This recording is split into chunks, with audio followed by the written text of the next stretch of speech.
해법을 찾는 토론 이슈엔 직설 시작하겠습니다. 전 세계를 휩쓴 코로나19 충격은 우리 산업계에도 큰 영향을 미쳤습니다. 전통적인 제조 산업은 각종 봉쇄령과 항공기 운항 중단 등으로 큰 피해를 본 반면에 이 비대면이 일상화되면서 관련 산업은 호황을 맞았는데요. 이 코로나19가 촉발시킨 산업계의 패러다임, 그 변화 속에서 우리 경제가 한 단계 도약할 수 있는 방법은 무엇인지 진지한 고민이 필요한 시점인 것 같습니다. 지금부터 본격적인 얘기 해보겠습니다.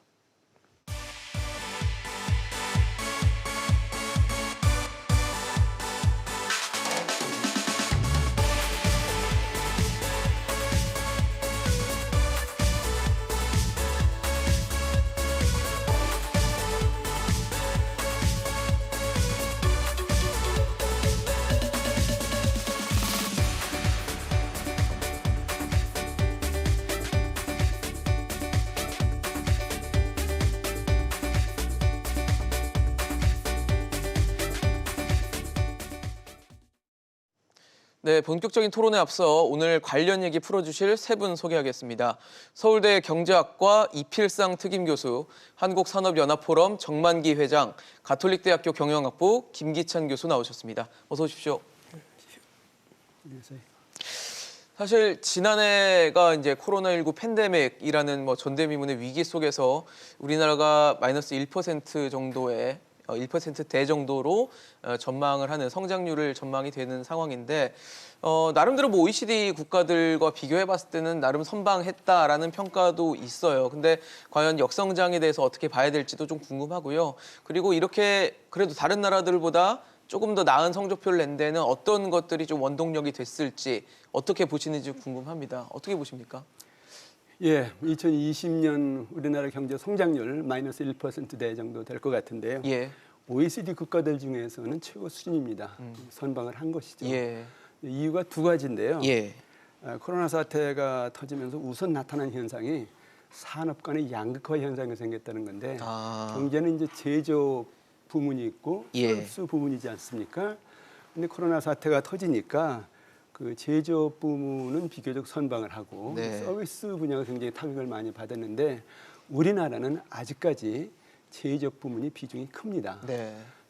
우리나라 지금 GDP 중에서 제조업 부문이 차지하는 비중이 27.8% 정도인데요. 미국은 11.6%밖에 안 되거든요. 그러니까 제조업 어떤 비중이 큰데 제조업 타격이 적으니까 그게 우리 경제가 선방하는 가장 큰 이유 중에 하나다 하는 것이고요. 또 하나는 코로나 사태가 터지니까 이제 집에서 활동을 많이 하잖아요. 그렇죠. 그러다 보니까 이제 IT 같은 어떤 상품에 대한 수요가 늘어났는데 그러니까 이제 반도체 수출이 늘고 컴퓨터, 가전 이런 것들이 많이 팔렸다. 그래서 이제 수출이 굉장히 힘을 받았다는 얘기인데 아시다시피 11월 수출은 작년 11월에 비해서 4.1% 증가했고요. 12월 수출은 작년 12월에 비해서 12.6%나 증가했거든요. 이렇게 치면은 이 어려운 코로나 사태 속에서도 우리나라 수출 제조업이 정말 선방을 한 것이죠. 그래서 이렇게 해서 결국 성장률을 선방한 것이다 이런 얘기인데 중요한 것은 그래 우리나라 코로나 비교적 확진자도 상대적으로 적다.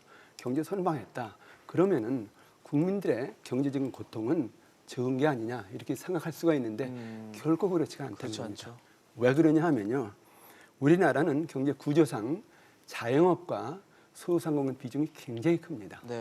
그래서 크게 보면은 전체 경제에서 차지하는 비중이 거의 3분의 1 정도 되는데 근데 문제는 이 자영업과 소상공인들이 그 도소매라든가 음식이라든가 숙박 이런 어떤 서비스업에 많이 종사하고 있다는 겁니다. 그렇죠. 서비스업이 지금 거의 초토화되고 있다 해도 과언이 아닐 정도로 심각한 타격을 받고 있는데 그러다 보니까 경제 저변이 무너지면서 굉장히 경제적 고통이 크다는 겁니다. 그래서 크게 보면은 경제가 선방을 했다라고 볼 수 있지만은 내면적으로 보면은 국민들의 고통은 다른 나라 어떤 나라보다도 못지않게 크다 이렇게 봐야 될 것 같습니다. 네, 맞습니다. 사실 내수 시장만 보면 큰 충격을 왔다는 걸 부인할 수 없을 정도로 굉장히 오랜 기간 지금 힘든 시간을 보내고 있는데 그나마 그래도 코로나 팬데믹 속에서 닫혔던 수출들이 지난해 막판에 좀 살아나면서 여기서 우리가 뭔가 활로를 찾아야 되는 게 아니냐라는 얘기가 있는데요.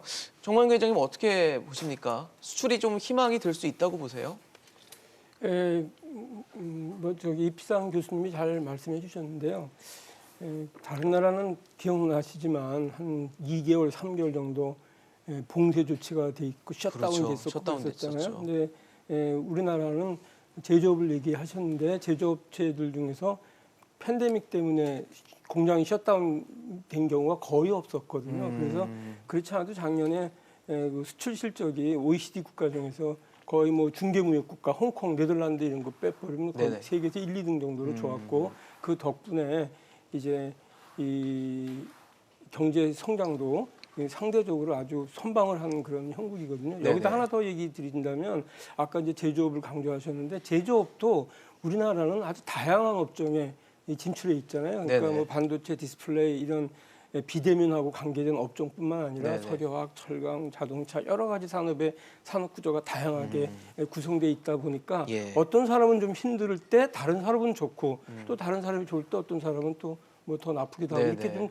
보험 기능이랄까 일종의 뒷받침을 해줄 수 있는 것들이 있군요. 이렇게 쿠션처럼. 포트폴리오가 많이 이렇게 구성돼 있어서 이 힘을 많이 본 거다 그렇게 생각됩니다. 그래서 예를 들면 이제 자동차나 이 저 모바일 폰 이런 건 수출이 좀 한 10% 정도 레벨로 떨어졌는데 네네. 이 컴퓨터, 반도체, 그렇죠.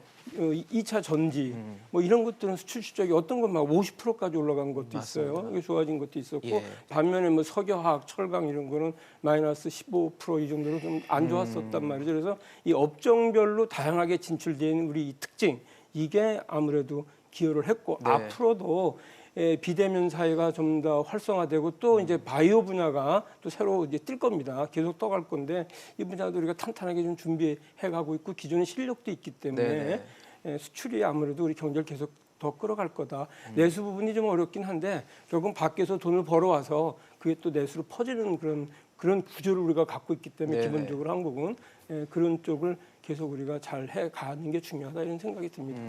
사실 두 분 말씀만 들어봐도 수출이 올해 좀 기대할 수 있는 역할을 해주면 좋겠다는 생각이 드는데 좀 우려가 되는 게 최근에 달러 약세가 좀 계속 유지가 되고 있는 시점이기 때문에 올해도 달러 약세, 약달러가 계속이 된다면 결국 우리 수출에는 좀 악영향을 줄 수 있는 요소가 될 수도 있잖아요. 네. 어떻게 전망하십니까?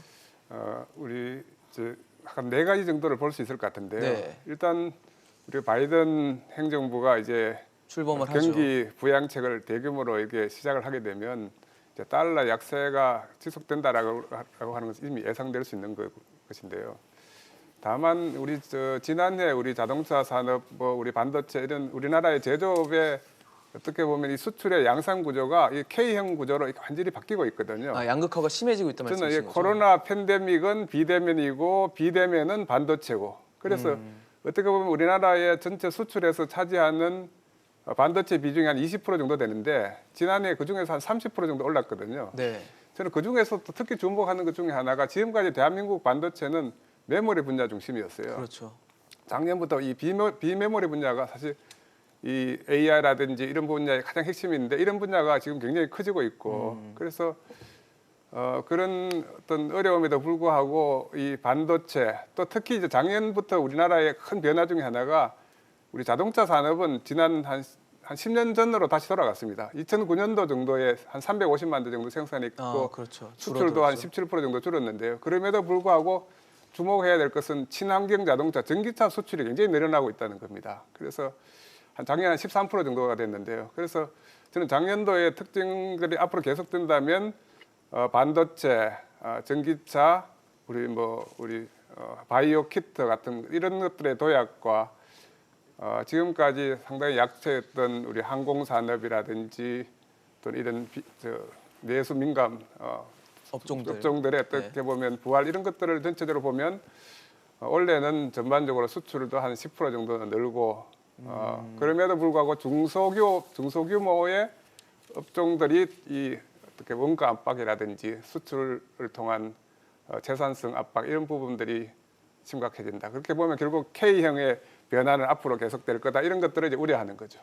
거기에 약달러는 별로 변화나 영향을 주지 않을 거라 그래서 생각하시죠? 저는 약달러가 가장 영향을 줄 수 있는 부분은 지금 사실 반도체 부분은 굉장히 그 고부하 가치화로 넘어가고 있거든요. 그렇죠. 특히 상당히 수익이 굉장히 높습니다. 그런데 우리 중소 제조업체들의 사실 원가 경쟁력이 가장 약화를 시키는 게 지금 이제 우리나라의 원화 강세라든지 네, 달러 약세 약달러. 문제인데 네. 이 부분을 원래 우리나라 경제 정책에서 가장 좀 보완해줘야 될 것이 아닌가. 근데 저는 그런 것들이 나중에 말씀드리겠지만 이 뉴딜 같은 데서도 중소기업 정책 뉴딜이 별로 없어요.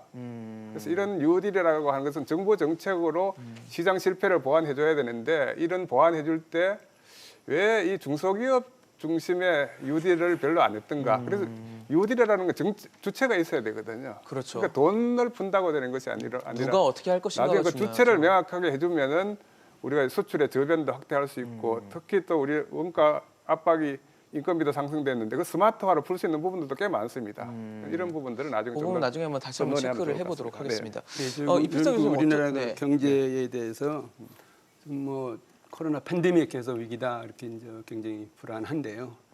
저는 그 경제에는 위기가 오면은 그것이 꼭 기회가 된다 이런 얘기를 한번 드리고 싶습니다. 위기가 기회가 될 수 있다. 예. 그 최근에 IMF 전망에 따르면은 그 2020년도 경제 성장률 전망치가 미국은 뭐 마이너스 4.3%, 유로 국가는 마이너스 8.3%, 그런데 중국은 플러스 1.9%. 그렇죠. 우리나라 이제 마이너스 1.9% 예. 정도인데 이게 무슨 얘기냐면 국가 간에 K자형의 양극화 현상이 생긴다는 겁니다. 국가 간에도 K자 예, 양극화가. 그러니까 미국이나 유럽 같은 나라는 이제 추락을 하고 있는데 성장률이 네네. 그다음에 중국 같은 나라 보면은 유지하면서 성장을 한다는 것이거든요. 그럼 K자는 사실 위로 올라가는 게 있고 밑으로 내려가는 게 있는데 예. 누구는 내려가고 누구는 올라간다고 좀 기준을 잡을 수 있을까요? 그러니까 지금 미국이나 유럽 등 그런 국가들은 예. 그래서 그 서비스 산업이 이제 비중이 크고 그다음에 이번에 이제 코로나 사태 영향을 많이 받으면서 이제 성장이 기업들 추락하는 이제 현상이 그 국가들은. 생기는데 제조업 중심의 이제 중국이라든가 우리나라 같은 나라는 선방을 하면서 중국 같은 나라는 오히려 이제 성장을 한다는 겁니다. 예. 그래서 이게 결국 이렇게 뭐 이것이 장기간 계속된다면은 결국은 이제 세계 경제의 중심이 예. 이제 아시아로 옮겨오는 것이 속도가 붙을 것이다. 그러면 그래서 거기 이제- 중심에 우리나라도 있다고 판단하세요? 그렇죠. 그러니까 문제는 여기서 야 이거 우리 힘들다 이렇게 이제 좌절하고 있을 것이 아니라 야 이거 우리가 여기서 어떻게든지 발버둥 쳐가지고 이겨내자. 그래서 우리나라 지금 말씀하시는 반도체 등 수출 제조업이 지금 선방을 하고 있고 오히려 수출을 증가시키고 있는데 오히려 이번 기회에 더 기술 개발하고 더 투자해서 정말로 그 부가가치를 높이자, 국제 경쟁력을 높이자. 그렇게 해서 오히려 이 코로나 사태를 겪으면서 우리 경제가 아시아 중심이었던 경제 국가가 돼서 세계 경제에 선도할 수 있는 네. 그런 위상을 한번 찾아가 보자. 이런 어떤 이제 희망을 가질 필요가 있다는 겁니다. 사실 지금 뭐 우리나라에서 누가 뭐라 해도 제조업이 기반이 된 나라의 산업 구조를 갖고 있다라는 건 뭐 부인할 수 없는 사실인데 산업 구조는 계속 바뀌고 있거든요. 패러다임도 바뀌고. 그러면 지금과 같은 제조업 위주의 우리 전통 제조업이 좀 앞으로도 강세를 보일 건지 그리고 우리가 거기다 힘을 실어주는 것도 필요한 과정인지도 좀 궁금하거든요. 어떻게 보십니까? 네, 물론 지금 먼저 그 달러 약세 얘기 네. 잠깐 했는데요. 이 전반적으로 원 달러 환율이 한 1% 떨어지면 수출이 0.51% 정도 감소한다는 게 많은 연구계들의 그 분석이거든요. 1%가 예. 달러가 떨어지면 수출이 0.51% 정도 0.51% 절반 정도 악영향을 준다. 감소한다. 그런 이제 분석이 나와 있는데 이게 예전에 산업 구조에서는 딱 맞았을 거예요. 근데 요즘은 뭐 아시다시피 금방 우리 김기찬 교수님 말씀하신 것처럼 반도체 같은 것은 거의 독과점적 그런 위치를 세계의 글로벌이 갖고 있잖아요. 그러니까 이건 안 쓸 수가 없어요. 그렇죠. 그 가격 대비 좀 아주 비탄력적인 그런 제품이 돼 갖고 이런 거는 오히려 환율이 떨어져도 영향이 크게 없고. 없는 정도가 아니라 네. 돈을 더 벌 수도 있고 오히려 더 버는. 그럴 수도 있을 거고 예를 들면 자동차, 기계, 무슨 소비 제품 이런 건 경쟁 품목들이기 때문에 좀 수출이 안 좋은 영향을 받을 거고 또 이제 예를 들면 석유화학, 철강 이런 산업은 수입도 또 많이 하잖아요. 네네. 그러니까 이건 또 수입 가격은 떨어지기 때문에 그렇죠. 또 거기서 또 상세가 유리한 돼서 부분이 유리해서 그것도 좀 효과가 중립적으로 나타나서 이거 업종별로 좀 다른데 결론적으로 뭐냐면 우리나라는 이 다양한 그 제조업 업종에 지금 진출해 있기 때문에 어디가 잘 되면 어디가 좀 덜 되고 하는 그런 중화 작용을 해서 전반적으로 괜찮을 거다. 옛날보다는 예. 옛날은 아주 민감했었는데 지금은 많은 독과점적 지위 기술 또 혁신도 된 점도 있고 아까 말씀하신 고부가 가치 분야도 있고 그래서 옛날보다 환율 충격이 좀 작아지는 그런 경향도 있다 이런 말씀을 좀 드릴 수 있을 것 같아요. 그런데 결국은 팬데믹 이후에 그럼 제조업이 어떻게 되겠느냐 그렇죠. 이런 말씀인데 이 인간이 살아가는 한 기본적인 생활 필수품 뭐 먹고 쓰고 뭐 이 타는 거 쓰는 이런 것들이 것들, 네. 수요가 없어지진 않을 거예요. 그렇겠죠. 다만 이제 그거를 계약이나 거래를 대면으로 하느냐 비대면으로 하느냐 또 뭐 화상으로 하느냐 직접 만날 거냐 이런 차이가 있을 건데 그렇게 친다면은 전통 제조업도 계속 이제 영향력이 있을 거다. 그럼 소홀히 하면 안 된다. 다만 새로 뜰 수 있는 분야들이 많이 있는데 그 분야에 대해서 우리가 좀 새로운 성장 동력을 만들어 가야 될 건데 대표적인 게 뭐 말씀하신 반도체라든지 비대면하고 관계된 분야. 그렇죠. 또 하나는 이 코로나가 일시적인 현상으로 끝나지 않을 거예요.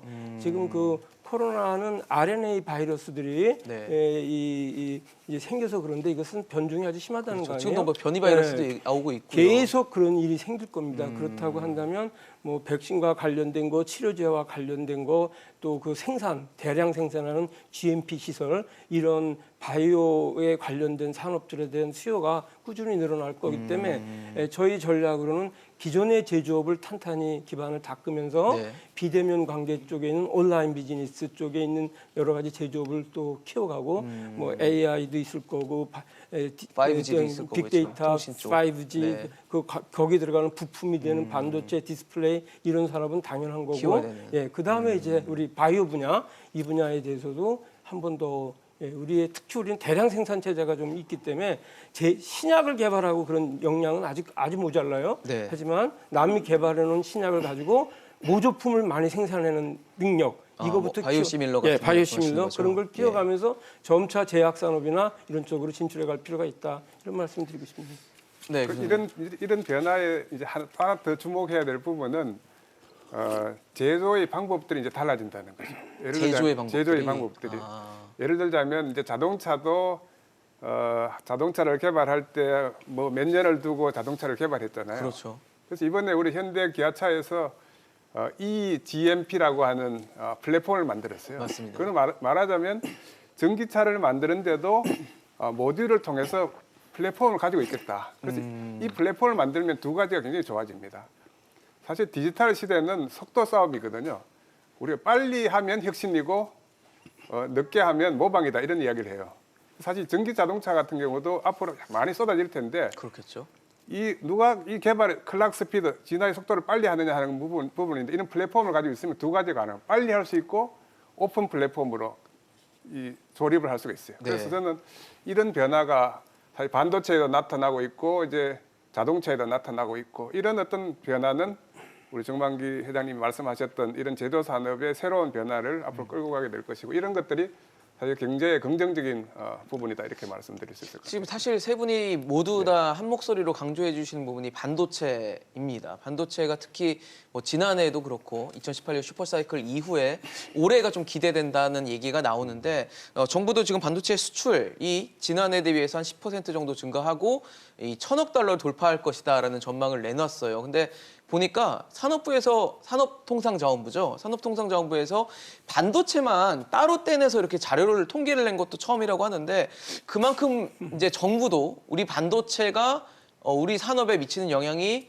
뭐 대단하다라는 것을 뭐 인정하고 주력 산업으로 보는 그런 시선을 통계로 좀 보여준 게 아닌가라는 생각이 들거든요. 네.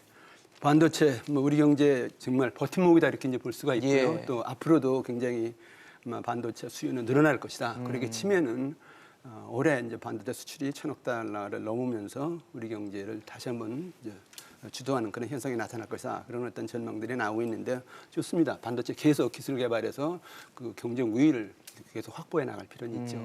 근데 중요한 것은 산업이라는 것이 이렇게 머무르는 게 산업 발전이라는 것이 머무르는 게 아닙니다. 그렇죠. 계속 돌아가죠. 그럼요. 바뀌면서. 창조적인 파괴와 혁명의 연속적인 과정에 기반이 된다는 것이거든요. 그러니까 반도체에만 안주하고 있으면 안 된다는 겁니다. 그러니까 산업 발전의 역사 보면 1차 산업혁명에서 벌써 4차 산업혁명까지 왔는데 4차 산업혁명은 심지어는 인공 지능을 개발해 가지고 사람 손발을 대신하는 것이 아니라 두뇌까지 대신하는 맞아요. 그런 상태가 왔단 말이에요. 예. 그러니까 여기서 반도체 좋은데 거기서 머물러 있지 말고 그래 AI, 뭐 드론, 그다음에 로봇, 그다음에 자율차, 친환경 뭐 등등. 모빌리티 쪽. 네. 예, 이런데 우리가 집중적으로 투자하고 기술 개발해서 정말 미래 산업을 중국보다 미국보다 한 발짝이라도 앞서가자. 이쯤 되면은 우리 경제가 다시 한번 한강의 기적을 이룰 수 있는 그런 어떤 틈새는 보인다는 것이거든요. 근데 중요한 건 여기서는 우리가 이제 정부나 기업이나 모든 국민이 정말로 다시 한번 팔을 걷고 이제 노력을 해야 되는데 어쨌든 간에 지금은 아주 어려운 위기지만은 여기서 이겨내면은 기회다 이런 어떤 생각은 우리가 꼭 가질 필요가 있는 것 같습니다. 근데 네. 우리 한국경영학회에서 예, 교수님. 우리 옛날 했던 우리 에피소드를 하나 말씀드리면 우리 한국경영학회에서 경영학자들이 지난 우리 경제발전 60년사 중에서 가장 주목해야 할 해가 어딜까 이렇게 한번 뽑았던 적이 있었는데 아, 그게 네. 언제냐면 1983년도입니다. 네. 그 이제 반도체를 만들었던 해죠. 그죠? 그래서 사실 이 반도체가 우리 아까 이필상 교수님 말씀하신 것처럼 사실 우리나라 경제를 끌고 가는데 저는 우리가 이 반도체에서 특히 주목해야 될 부분은 사실 비메모리 분야는 우리가 굉장히 약했거든요. 우리 말하자면 TSMC 대만이 한 60% 차지하면은 한 10% 정도의 비중을 차지하게 되는데 이제 이런 부분들로 새로운 변화를 지금 저는 2020년부터 본격적으로 시작한 게 아닌가 이렇게 생각됩니다. 지난해부터. 네. 아. 그래서 삼성전자에서 2030년도에는 30년에 비메모리 반도체죠. 비메모리 네. 쪽에서 1등을 하겠다. 이런 게 사실 4차 산업혁명에서는 AI 이런 부분들이 핵심이거든요. 네. 부가가치도 높고 그런 어떤 부분들을 좀 더 끌고 갔으면 좋겠다 이런 생각. 지금 마침 삼성전자 얘기를 해주셨는데 뭐 우리나라 대표 반도체 기업하면 삼성전자일 건데 삼성전자가 2030년까지 비메모리 반도체 1위를 하겠다라고 선포를 했잖아요. 근데 속도에 대해서는 좀 어떻게 보세요? 너무 늦은 건 아닌지 지금 이미 비메모리 쪽에서 커지고 있는 상황이어서 예, 반도체는 뭐 다 아시지만 그 메모리하고 비메모리가 있죠. 비메모리는 시스템 반도체단 말이죠. 예. 그거는 전형적인 다품종 소량 생산 체제고 설계 위주의 그런 공정을 갖고 있는 거고 패밀리스들이 삼성전자라기보다는 작은 중소기업들, 중견기업들이 골고루 발전해서 뭐 끼게 하나 제품 생산하면 1,000개 쓰고 2,000개 쓰고 이런 것들이에요. 아, 양이 굉장히 적군요. 예, 양이 적죠. 그래서 그런 것들은 이제 미국이나 대만 업체들이 좀 잘하는 중국 업체도 우리보다 훨씬 더 잘하고 있는 형국이죠. 우리가 반도체 강국이라고 하지만 예를 들어서 시스템 반도체 분야가 메모리보다 그 전체 세계 생산량이 한 2분의 2, 2배 정도로 더 커요. 그 시장은 대부분 수입에 의존하고 그런 형국인데 그렇죠. 이제 앞으로 이제 그쪽으로 가야 되긴 하는 건데 이게 뭐 이렇게 단시간에 되는 일은 아니다. 그렇죠. 시설 투자를 왕창해서 생산하는 그런 품목이 아니라 아주 그쪽에 전문화된 인력들이 양산이 생산이 되고 그렇죠. 이래야 되는 건데 옛날에 이제 권오현 그 삼성전자 회장이 이런 말씀을 한번 하신 적이 있어요.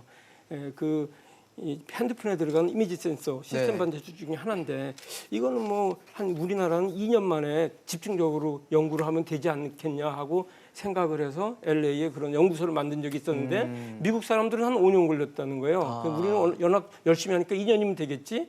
해보니까 역시 5년 걸리더라. 이게 뭐 시설 투자로 될 일들이 쉽지가 아니잖아요. 않은 예. 문제네요. 아니라서 이건 꾸준한 연구 개발이 있어야 되겠다. 그런데 이제 왜 그러면 아직도 반도체냐? 저는 이렇게 생각합니다.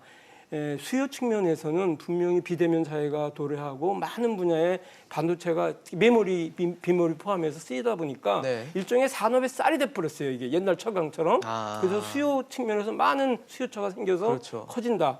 또한 이제 공급 사이드 층에서 보면은 중국이 지금 반도체 분야에 정말 엄청 투자를 하고 그렇죠. 국가가 200조 키우려고 정도 하죠. 펀드까지 만들어 오면서 따라오고 있는데 우리가 이 격차 유지를 계속 해오는 편이에요. 메모리 분야는.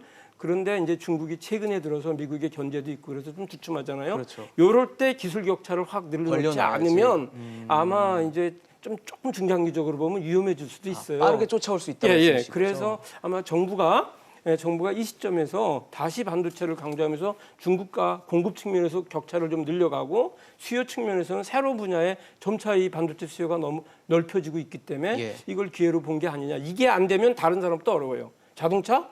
이제 앞으로는 반도체가 그럼요. 중심이 되는 다 들어가는- 제품으로 다 바뀌는 네. 거거든요. 그래서 하나의 산업의 쌀이다. 이런 걸 좀 강조드리고 싶네요. 사실 지금 뭐 많은 분들이 뭐 제조 위주로 이제 우리나라가 성장을 하는 추세였고 올해도 이제 그런 흐름이 이어질 것 같은데 많은 분들이 걱정을 하시는 게 산업의 GDP 대비 비중이 지난 40년간 거의 비슷하다라는 얘기가 있습니다. 그러니까 산업 전 세계적인 글로벌 시장에서의 산업 구조나 이런 것들은 굉장히 빠르게 변화하고 있는데 우리나라가 혹시 못 쫓아가는 건 아니냐. 그래서 네. 뭐 정부도 지난해 뭐 한국판 뉴딜 같은 걸 해서 신사업 하겠다. 아까 교수님 말씀대로 지난해부터 이제 변화가 시작됐다고 하는데 이건 어떻게 보세요? 산업 구조의 변화도 우리도 이제 가져가야 되는 부분 그리고 신사업도 빨리 성장을 좀 시켜야 되지 않을까? 그래야지 도태되지 않을 것 같다는 생각이 드는데 예. 어떻게 생각하세요? 지금 반도체에 대해서 많은 말씀하셨는데요. 뭐 좋습니다. 반도체 계속 우리가 이제 발전시켜야 키워가야죠. 돼요. 근데 중요한 거는 사람의 쌀 그것만 가지고 먹고 살 수 없다는 겁니다. 반찬도 있어야죠. 그러면 더 좋아야죠. 그럼요. 예, 그런 차원에서 본다면은 지금 뭐 삼성 등 몇몇 기업이 뭐 반도체다 바이오다 이거 가지고 앞으로 먹고 살 것이다 이렇게 안주하고 있으면 절대로 안 된다는 겁니다. 우리는 아직까지 1980년대에 만든 그 산업 가지고 아직도 먹고 살고 있다는 겁니다. 정말 40년 전 얘기네요. 예, 예. 그래서 정말 이제부터 새로운 경쟁이다. 새로운 시대다. 네. 이런 차원에서 뭐 이거 인공지능이라든가 그다음에 드론이라든가 빅데이터라든가 이런 산업에 우리가 한 발자국이라도 먼저 투자를 하고 나아가는 그런 어떤 이제 정책이 필요하다. 또 그런 노력이 필요하다. 이렇게 볼 수가 있습니다. 그래서 네. 지금 뭐 몇몇 대기업이 지금 첨단 산업 지금 발전시키고 있다. 그래서 많은 이제 뭡니까 이제 기대를 하고 있는데 네. 그거 가지고는 안 되고요. 국가적으로 미래 산업 발전 체제가 돼야 된다는 거예요. 그렇죠. 그러기 위해서는 부실 산업 구조 조정해라. 그다음에 연구개발 투자 제대로 늘려라. 규제 개혁하라. 그리고 노동 개혁하라. 교육 개혁하라. 그리고 기업 환경 개선해서 기업가 정신이 다시 살아나게 해라. 이런 어떤 경제 개혁 조치, 경제 체질 개선 조치 이런 거 없는 한 몇몇 기업에 그냥 매달려 우리 경제가 좀 사는 듯하다가 그냥 쓰러질 수가 있다는 겁니다. 그래서 지금 오히려 경각심을 가져야 되는 때지 네. 지금 안주하고 있을 때는 결코 아니고요. 맞습니다. 예, 좀 새로운 어떤 발상을 좀 해야 될 것 같습니다. 네. 교수님 어떠세요? 근데 이게 개혁을 이제 하는 건 해야 되는데요, 그죠? 다만 이 우리 혁신이라는 것은 그래서 방법이 좀 달라지고 있습니다. 그러니까 이 혁신하는 방법이 이제 우리 두 가지거든요. 이 기업 개별 기업이 자기의 내부 역량을 키워서 이렇게 성장하는 방법 이런 걸 이제 유기적 성장 이렇게 불러요. 아, 내부에서 역량 내부에서 조직원을 키워가지고. 근데 요즘은 사실 이 혁신의 방법들이 산업 간 장벽이 없어지고 있거든요. 맞아요. 아니, 어떻게 보면 전자산업과 자동차 산업이 만나고 있고 전자산업과 바이오가 만나고 있고 그래서 이런 것을 이제 비유기적 성장, 인오가닉 그로스 이런 이야기를 많이 해요. 그러면 사실 성장의 방법이 융복합에 의해서 일어나게 되고 인수합병이 활성화되고 또 너무 커진 조직은 분사를 시켜주고 그렇죠. 이 구글에서 이야기하는 것처럼 우리가 이 구글은 이 모든 조직들을 하나의 지주회사가 관리하는 것이 아니고 알파벳을 통해서 뭐 이렇게 한 1000개 정도의 회사를 거느리고 있잖아요. 근데 그 속에서 시너지가 일어나도록 하고 이런 플랫폼 기업으로 바뀌게 되면 이제 이런 변화의 모습들을 이제 우리가 지켜봐야 되는데 아까 조금 전에 우리 저 모니터에서도 그런 부분들이 잘 나와 있었는데요. 네. 사실 이 통계를 전자산업의 비중이 지난 뭐 30년 동안 뭐 거의 그대로다. 예를 들어 전자산업과 네. 전자는 좀 커졌네요, 전자하고 그래도. 운수 장비만 조금 커졌어요. 근데 나머지는 큰 변화는 비슷한데. 없습니다, 사실. 근데 저 속에서 엄청난 변화에 사실 우리가 변화를 읽을 수 있어야 되는데 아까 우리 어떤 이표상 걸까요? 교수님 말씀하신 것처럼 반대체도 메모리에서 메모리가 일본차를 1번을 누르고 메모리가 1등을 등극하고 또 다시 시스템 반도체를 넘어가고 자동차도 굉장히 많은 변화가 있습니다. 지금. 그렇죠.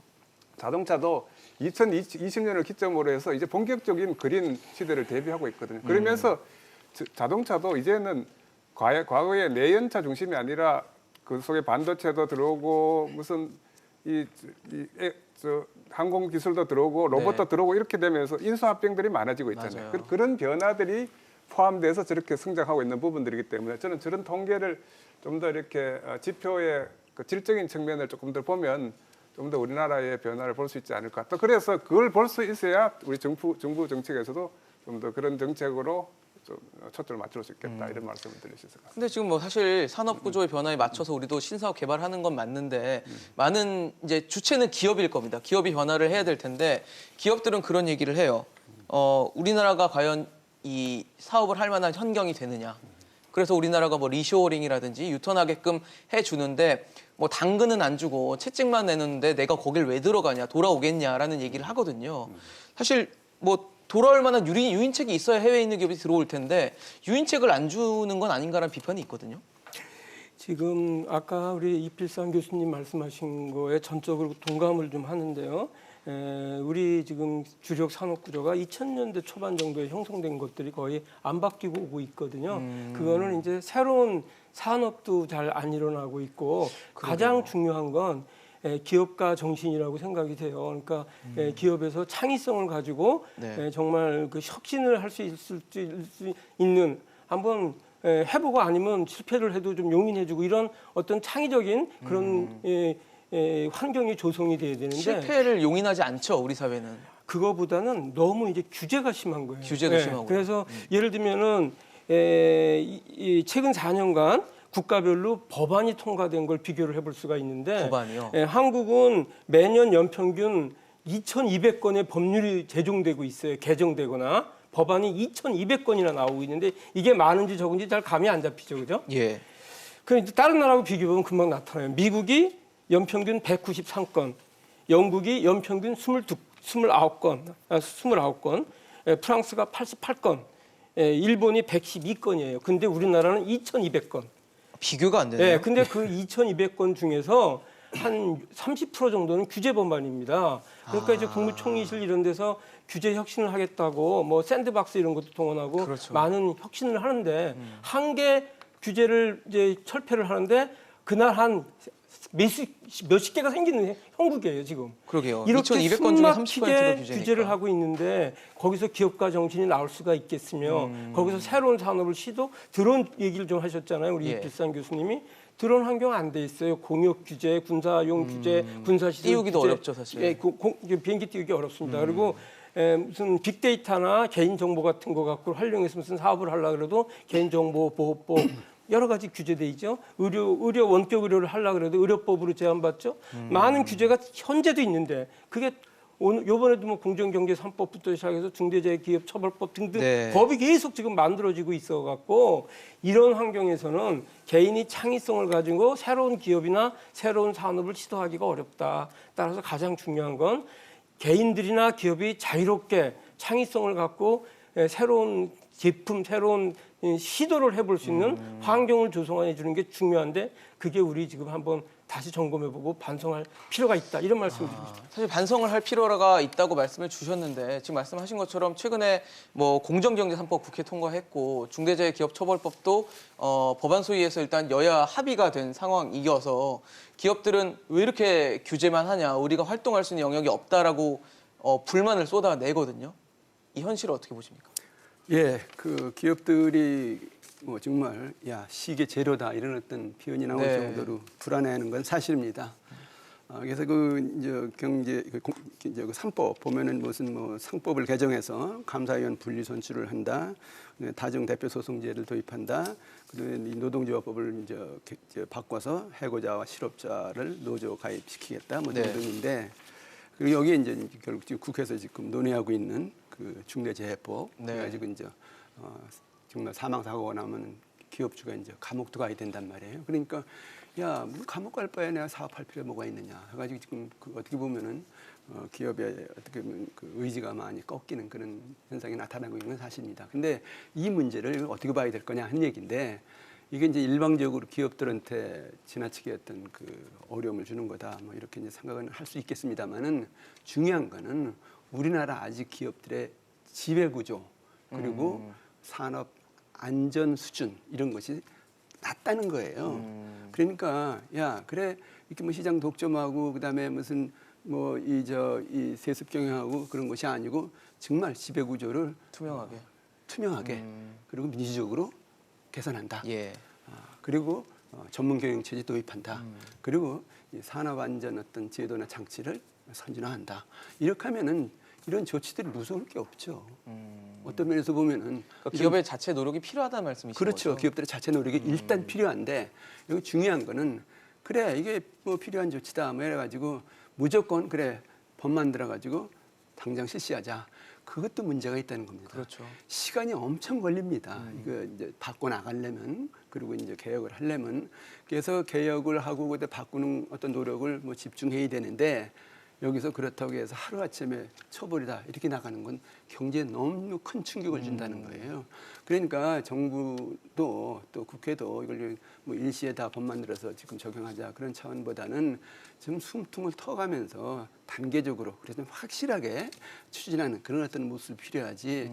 이게 무슨 뭐 징벌이다 처벌이다 뭐냐 당장 이제 벌 주자 이런 차원의 접근은 서로 다 손해다 이런 생각이 듭니다. 예, 사실 기업도 노력을 해야 되는 부분이 있어요. 교수님 어떻게 보십니까? 그래서 규제를 하는 것은 뭐 아까 우리 정광기 회장님 이렇게 과잉하게 한다 이런 이야기는 이제 말씀하셨지만, 예.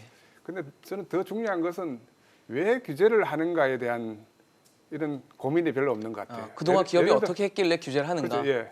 사실은 이게 규제는 우리 브레이크 같은 거거든요. 이게 이 엔진이 없으면 브레이크가 의미가 없는 거예요. 그렇죠. 굴러가지 그래서 않는. 사실은 어떻게 보면은 이 엔진을 만들게 해주고 엔진의 부작용을 규제하는 게 브레이크가 돼야 되는데 우리는 끊임없이 엔진을 만들면 문제가 생길 거다. 사전으로 자꾸 이게 규제를 해 나가는 거예요. 그래서 사실 이런 요즘 규제가 또는 이런 입법이 많아지고 있는 큰 배경에는 사실 자본주의에 대한 이해에서부터 시작이 되는 겁니다. 사실 자본주의의 가장 강점은 혁신이지만 약점은 사람이잖아요. 그렇죠. 그래서 야수 자본주의가 안 되도록 만들어주는 사람은 보호하되 자본주의인 강점은 혁신은 자꾸 할 수 있도록 만들어줘야 되는데 사실 이 혁신을 하도록 만들어주는 이런 부분들이 부족하다 보니까 우리 규제는 모든 것들 얻는 것만 가능하다. 포지티브 규제를 하지 않습니까? 네. 대한민국은 사실 이것만 가능하도록 했으니까 이 융복함이 일어날 수가 없는 거죠. 드론도 일어날 수가 없는 것이고 사실 중국, 일본, 미국 전부 다 이게 네거티브 규제인데 이런 네거티브 규제로 바꾸는 거하고 왜 자본주의의 강점은 살리고 약점은 보호하려고 하는 이런 이 Y에 대한 고민을 안 하고 있는지 그런 것들에 대한 우리 공감대가 좀 더 커져야 되지 않을까 그런 생각이 들어요. 근데 사실 지난해 코로나 팬데믹 상황에서 뭐 셧다운들이 일어나고 국가 간 교류가 멈추면서 많은 국가들이 이제 자국으로 기업을 불러들이는 것들을 많이 합니다. 미국도 그러고 있고 우리도 이제 그런 쪽에 힘을 싣는데 앞서 말씀 여쭤봤던 것처럼 이렇게 규제들이 계속 생산되는 나라에 돌아오라고 했을 때 네. 과연 어떤 당근을 줘야지 돌아올 거 아니에요. 그럼 리쇼어링이나 유통기업들이 우리 한국으로 들어가자라는 결단을 내리려면 과연 어떤 것들이 필요할지도 좀 중요할 것 같거든요. 예, 어떻게 보세요? 저기 그동안 리쇼링 유턴을 해온 우리나라에 들어온 그 현황을 제가 좀 살펴봤더니만 예. 뭐 한 10개 내외 매년 그 정도 돌아오고 있어요. 1년에 10개예요? 1년에 10개. 지금 나가는 거는 뭐 수만 개 이상 수만 개는 아니더라도 개수로 수천 개 나갈 겁니다. 근데 한 10개 내외 정도가 들어오는데 이거는 뭐 정부가 예를 들어서 입지 설비 투자 보조금을 준다든지 조그만 세제 네. 감면을 해주고 이런 노력들은 많이 하고 있는데 네. 이런 거로 될 일이 아니다 이런 생각이죠. 왜 나갈 때는 두 가지 이유로 나가지 않겠습니까? 하나는 우리나라에서 인건비가 너무 올랐고 각종 노동 규제와 환경 규제와 이런 규제가 있으니까 생산을 여기서 해서 외국에 팔아갖고는 남는 게 없어요. 없다. 그러니까 할 수 없이 중국이나 베트남이나 동남아나, 이제 공장이 네. 나간 건데 그런 그 국가의 어떤 비교 우위라고 할까 그런 요인들은 별로 변함이 없는데 당연히 뭐 세금 좀 덜 내주게 하겠다 뭐 좀 설비할 때 좀 지원해 현금 좀 주겠다. 주겠다 네. 이런 거 갖고 들어올 수가 없죠. 들어가서 일시적으로는 좀 이득을 봐도 장기적으로 서바이벌이 안 되는 거예요 우리나라 와서. 그렇죠. 그래서 다시 유턴을 했다가 망하거나 또 나가고 싶은 기업들도 늘어나고 있거든. 그게 한 점이 있고 네. 그다음에 이제 두 번째는 이 한 이제 기술이나 시장을 보고 또 나가는 회사들이 있잖아요. 그렇죠. 뭐 미국 시장을 보고 현대자동차가 큰 뭐 알라바마 공장에 투자한다든지 이런 것들은 시장을 보고 나갔기 때문에 한국으로 들어온다는 게 별 명분이 없고 이득이 없는 거죠. 그렇죠. 따라서 제일 중요한 건 뭐냐? 제가 볼 땐 그렇습니다. 나가 있는 기업들을 들어오게 하는 것도 중요하지만 한국에서 창업이 계속 생기고 이 기존에 있는 기업이 안 나가게 하는 것도 중요하다. 창업이 생기면은 그러면 뭐 들어오는 거하고 같은 효과잖아요. 그러려면 결국은 창의성을 가지고 일을 할 수 있는 여건을 만들어줘야 되는데 우리 입법이 역시 또 문제가 있어요. 왜 그러냐? 저는 요 생각을 합니다. 외국에서는 예. 하나의 입법을 하려면 시뮬레이션을 해봐요. 해갖고 이게 어떤 영향이 있는지 이것도 사회과학인데 부작용이 있는지 정밀하게 몇 년간 시험을 해보고 부작용 다 체크한 다음에 입법을 하는데 우리나라는 조금만 뭐 이렇게 시민단체 이런 데서 문제제기가 있으면 입법부터 해버려요. 발의를 바로 하죠. 발의를 해버려요. 근데 그게 무슨 문제가 있냐면 우리 국회도 좀 문제가 있는 게 입법을 많이 하는 사람을 칭찬해주는 그런 문화예요.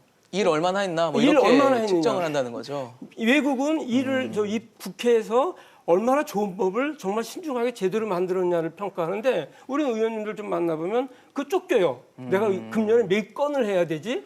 10건, 20건? 그러다 보면 뭐 사소한 것부터 시작해서 매일 입법화를 많이 건수를 채우는 쪽으로 지금 문화가 형성이 돼 있거든요. 입법 문화. 이걸 빨리 정말 질이 좋고 이 국민 정말 필요한 그런 법을 잘 만드는 사람이 국회의원으로서 국회의원을 칭찬받고 평가받는 그런 분위기로 안 바뀌는 한 정말 앞날이 참 어둡다 네. 이렇게 말씀드립니다. 사실 지금 뭐 국회 얘기를 해주셔서 그러는데 올해가 정치 이슈들이 좀 있는 해입니다. 서울과 부산에 재보궐선거도 있고 내년에 시작될 대선 전국이 이제 올해부터 어떻게 보면 조금씩 분위기를 잡아가는 시즌이 될 텐데 그러다 보니까 정치의 경제가 잡아먹히는 상황이 되면 어떡하나라는 우려를 할 수밖에 없을 것 같거든요. 네. 어떻게 판단하십니까? 우리나라 정치는 국민을 위해서 법을 만들고 제도를 만들고 정책을 펴는 정치가 아니고 자기들의 그 권력을 위해서 싸움은 싸움터의 이상도 아니고 이하도 아닌 것 같아요. 이게 정치가 실정을 넘어서 어떻게 보면 파괴적인 현상까지 나타나고 있다. 저는 그렇게 보는데 이게 계속 정치 싸움만 하다 보니까 정부 정책은 감각을 잃고요. 그다음에 민생과 경제는 거의 뭐 좀 불안 상태다. 이렇게 볼 수밖에 없는데 올해는 어떡하죠? 지난 1년 동안에 검찰 개혁을 둘러싸고 검찰청장, 법무부 장관 얼마나 치열하게 싸웠습니까? 국민들이 굉장히 피로도가 높았죠. 두 사람이 싸우는 것이 아니고 정치 양대 진영이 싸우고 국민들이 또 이제 분열됐다는 것이거든요. 이게 얼마나 그 파괴적인 일입니까? 이게 정말 정치입니까? 근데 문제는 올해는 그럼 나아질 거냐 이런 얘기인데 4월에 서울시장 선거, 부산시장 선거 벌써부터 치열한데 싸움을 치열하게 하려고 지금 준비를 하지 정말로 야 서울시를 부산시를 우리나라 지방자치를 어떻게 발전시킬 거냐 이런 정책 대결이 보이지 않는다는 거예요 벌써부터. 그러니까 또 엄청난 정치 싸움이 일어날 텐데 그러면 작년에 이어서 검찰 개혁을 둘러싼 싸움에 이어서 올해는 이게 이제 또 이게 지방선거 이거 서울시장 부산시장 선거 가지고 싸우고 이게 이제 내년은 또 대선으로 넘어간단 말이에요. 또 그렇게 치면은 정치 혼란 때문에 정치판 싸움 때문에 완전히 국정이 마비가 되는 혼란에 빠지는 그런 일이 벌어질 것 같은데 이거 정치인들 정신 차려야 됩니다. 그 사람들은 나라를 위해서 존재하는 사람들이지 자기네들 위해서 나라가 존재하는 거 아니지 않습니까? 어떻게 이 정치판이 이렇게 싸움판으로 지금 이어가고 있는가에 대해서 반성하고요. 올해 무슨 일이 있어도 국민들이 그거에 대해서 경각심도 갖고요. 정치권이 그런 거 못하도록 어떻게 보면 이제 노력도 하고 그다음에 이제 경고도 하고 그래야 될 것 같아요. 사실 올해 굉장히 중요한 해입니다. 백신과 이제 코로나 팬데믹 상황을 이제 종식을 시켜야 되는 시즌인데 이런 시즌에서 정치가 어떤 역할을 해야 된다라고 보십니까? 그래서 우리가 이제 요즘 뭐 뉴딜 이야기를 많이 하지만 우리 미국 경우도 보면 이런 경기가 불황이 오고 나면 사실 정치는 다 경제에 의해서 지배를 받게 돼요. 그래서 사실 루즈벨트 대통령도 4선 연임하지 않습니까? 왜 그렇습니까? 경제를 살렸기 때문에 그런 거죠. 대공황 때도. 그래서 우리가 코로나라고 하는 이게 보건의 위기로 시작이 됐지만 사실 경제적 위기로 만들어지고 있잖아요. 이것을 어떻게 풀어내야 될 것인가. 근데 이제 푸는 방법은 결국 우리가 슈페트가 이런 이야기를 했습니다. 자본주의는 혁신이 없으면 더 이상 존재할 수 없다. 그래서 혁신을 하게 해주고 다만 자본주의의 가장 큰 약점인 사람, 이 야수 자본주의화 되는 것은 막아주고 뭐 그런 것들이 약간 정치적인 부분이 있을 수 있을 것 같아요. 그래서 정치 경제학적으로 우리 국민들에게 행복한 이 비전과 꿈을 주는 그런 지도자가 우리 원래 정치의 중심이 됐으면 좋겠다 그런 생각을 해봅니다. 네, 정만기 회장님도 한 말씀 해주시죠. 예, 저는 시장하고 규칙하고 좀 대비해서 말씀을 잠깐 드리고 싶습니다. 네, 좀 짧게 좀 예, 짧게. 부탁드리겠습니다. 시장은 시그널을 주면 잘못된 시그널이면 다음 사람은 그 행동을 안 하거든요. 그렇죠. 즉각 조정이 되죠. 시장에서는. 가능하죠. 그래서 결국은 조금 잘못된 길로 가도 결국은 제대로 된 길로 가게 돼 있어요. 그런데 입법이나 중앙집권식 의사결정은 잘못된 시그널로 일단 결정을 하고 법을 만들어도 그걸 다시 수정하기가 되게 어려워요. 그래서 결국은 그게 경제에 부담을 줄 수도 있고 그렇거든요. 그래서 중요한 이슈일수록 좀 기다려라. 그리고 좀 시뮬레이션도 돌려봐라. 그리고 천천히 부작용을 다 시뮬레이션 해보고 알은 다음에 입법을 해도 늦지 않다. 너무 서두른다. 지금 저희 우리나라에서 문제는 제가 볼 때 너무 서두르는 그 입법 네. 이게 지금 문제다. 요거를 말씀드리고 싶고 정부도 그 국회도 좀 기다리고 좀 결과를 보고 그리고 입법해라 이런 말씀을 드리고 싶습니다. 알겠습니다. 오늘 2021년은 참 중요한 해가 될 것 같습니다. 각종 산업계의 변화와 또 전 세계적인 흐름에 쫓아갈 수 있는 그리고 우리가 또 선도할 수 있는 그런 변화를 가져올 수 있는 한 해가 되길 바라보겠습니다. 오늘 이필상 교수, 정만기 회장, 김기찬 교수와 함께했습니다. 고맙습니다.